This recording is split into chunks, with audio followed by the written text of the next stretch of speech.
La copa de Licurgo es una diatreta de vidrio romano del siglo IV que fue fabricada con un vidrio dicroico que presenta diferentes colores dependiendo de si la luz pasa o no a través del mismo.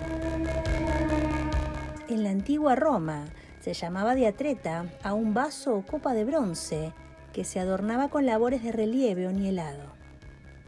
Las diatretas se cuentan entre los objetos de vidrio más técnicamente sofisticados que se produjeron antes de la era moderna. En este caso, el vidrio toma un tono rubí cuando la copa es iluminada desde atrás y verde cuando se la ilumina frontalmente. Es el único objeto completo de vidrio romano fabricado con este tipo de vidrio que se conserva y el que presenta un cambio de color más notable. Ha sido denominada la pieza de vidrio más espectacular del período, con decoración abundante que se sabe haya existido. La copa también es un muy raro ejemplo de una copa en jaula romana o diatretum, en la cual el vidrio ha sido cortado con gran esfuerzo y horadado para dejar una jaula decorativa en el nivel original de la superficie. Numerosas partes de la jaula han sido eliminadas por completo. La mayoría de las copas en jaula tienen una jaula con un diseño geométrico abstracto, pero la copa de Licurgo posee una composición con figuras que presenta al mítico rey Licurgo, quien, según la versión que sea, intentó matar a Ambrosía, una seguidora del dios Dionisio, o Baco para los romanos. Ella fue transformada en vid, que se enredó sobre el rey y lo atenazó, hasta finalmente matarlo. En la copa se observa a Dionisio y dos de sus seguidores burlándose del rey. La copa es el único ejemplo figurativo bien preservado de una copa de jaula.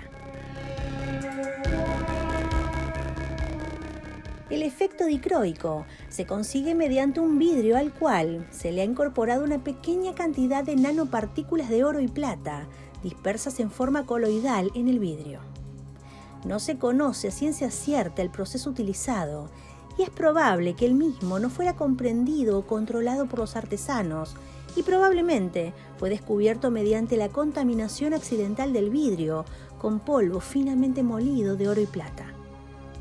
Es posible que los fabricantes del vidrio ni siquiera supieran que el oro desempeñaba algún rol, ya que las cantidades necesarias son minúsculas.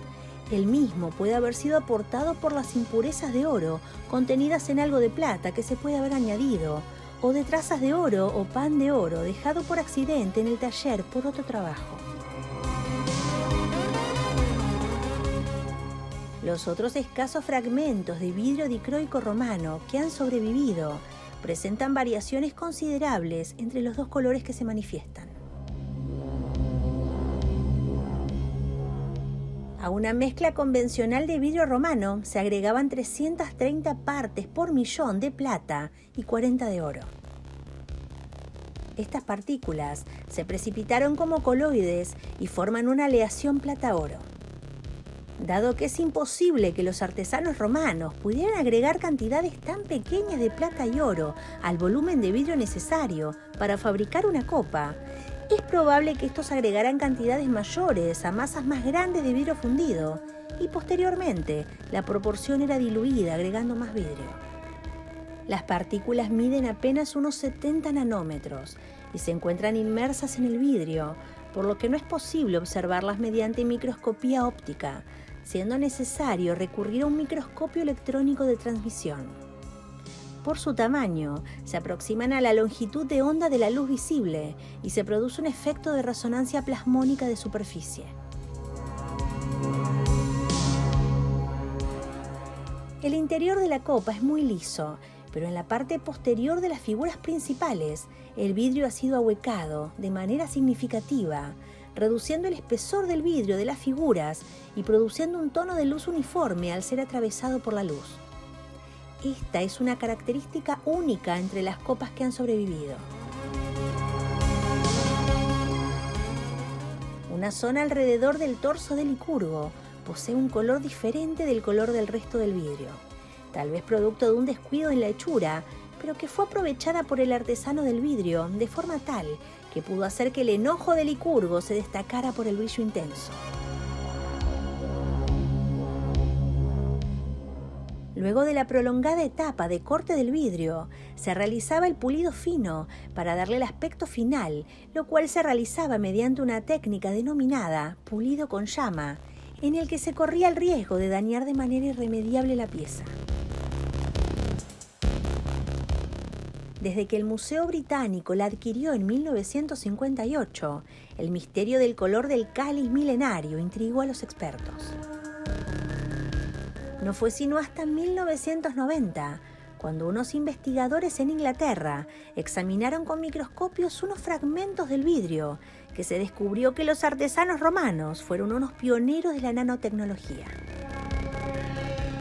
Habían impregnado el vidrio con partículas de plata y oro, que redujeron a 50 nanómetros en diámetro, es decir, 1000 veces más pequeñas que un grano de sal. Tal escala solo da cabida a la perplejidad. Particularmente porque siempre añadir oro y plata al vidrio no produce automáticamente esa propiedad óptica única. Para lograrlo, se requiere un proceso tan controlado y cuidadoso que lleva a que muchos expertos descarten la posibilidad de que los romanos hayan podido producir la asombrosa pieza por accidente, como sugieren algunos.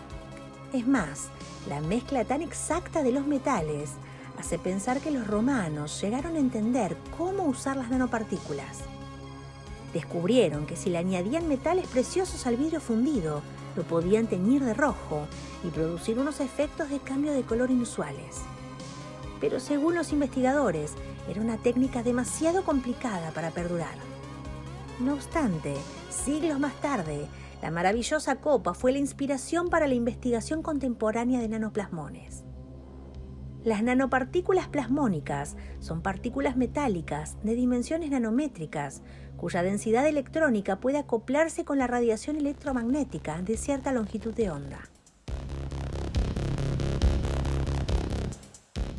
Ese secreto que dejaron los antiguos romanos en un cáliz que honra al dios de la vendimia y el vino, inspirador de la locura ritual y el éxtasis, hoy en día es valioso, entre otras cosas, para diagnosticar enfermedades e identificar riesgos biológicos.